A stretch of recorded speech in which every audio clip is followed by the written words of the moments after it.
Assalamualaikum warahmatullahi wabarakatuh. Kami dari PT Isogama akan membahas sedikit mengenai material requirement planning.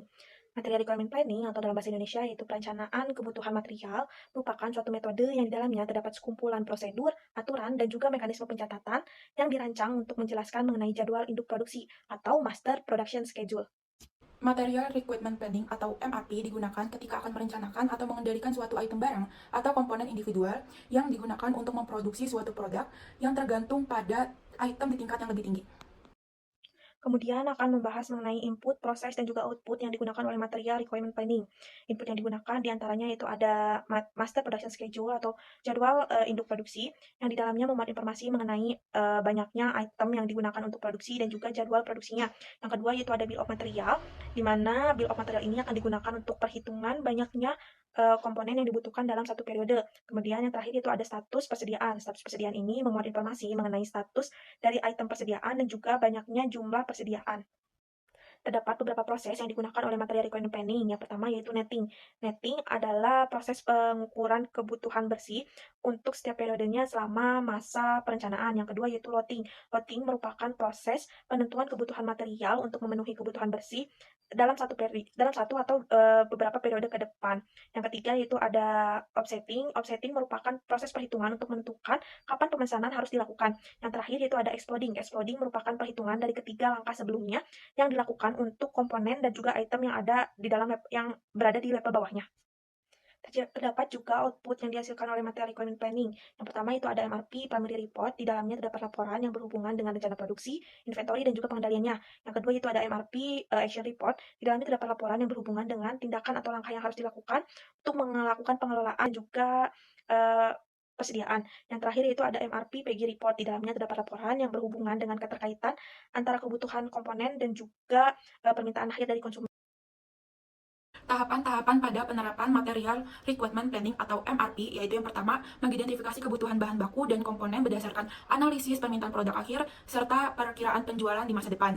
Yang kedua, membuat struktur produk yang meliputi daftar bahan atau komponen yang diperlukan. Yang ketiga, mempersiapkan data yang terkait seperti inventory, lead time, dan informasi lainnya. Yang keempat, melakukan proses perhitungan MRP dengan cara netting, looting, offsetting, dan exploding. Yang kelima, melakukan penjadwalan produksi. Yang keenam, melakukan pemantauan dan pengendalian persediaan. Yang ketujuh, melakukan evaluasi kinerja terhadap MRP. Yang kedelapan, melakukan perbaikan berkelanjutan dengan mengidentifikasi dan mengimplementasikan perubahan dan peningkatan. Selanjutnya, saya akan menjelaskan mengenai metode load sizing pada MRP, di mana load sizing ini merupakan sebuah metode untuk menentukan ukuran pesanan yang optimal untuk meminimalkan biaya persediaan dan memenuhi kebutuhan produksi.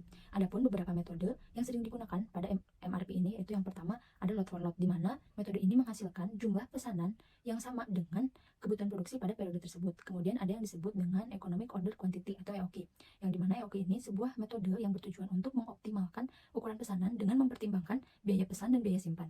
Kemudian selanjutnya ada yang disebut dengan Period Order Quantity, di mana metode ini menghasilkan pesanan untuk beberapa waktu berdasarkan peramalan permintaan di masa depan. Kemudian ada Less Unit Cost, di mana Less Unit Cost ini metode untuk meminimalkan biaya penyimpanan dan biaya pemesanan, sehingga biaya per unit akan optimal dan dari penyimpanan yang ada. Selanjutnya, adapun metode Less Period Cost, di mana Less Period Cost ini merupakan sebuah metode yang bertujuan untuk meminimalkan biaya pesan, biaya simpan, dan biaya lainnya yang terjadi dengan persediaan selama periode waktu tertentu. Kemudian ada juga metode Less Total Cost, di mana metode ini bertujuan untuk mencapai efisiensi yang maksimal dalam pengelolaan persediaan dengan cara mempertimbangkan biaya secara keseluruhan. Dengan persediaan awal yang di gudang. Yang kedua adalah lead time, adalah waktu untuk yang dibutuhkan untuk menyiapkan produk. Safety stock adalah stok pengaman untuk mengatasi fluktuasi. Yang selanjutnya adalah peraturan atau kebijakan produksi. Lalu lot size adalah kuantitas sekali produksi. Gross requirement adalah permintaan kotor. Schedule receipt adalah jadwal kedatangan komponen di masa lalu.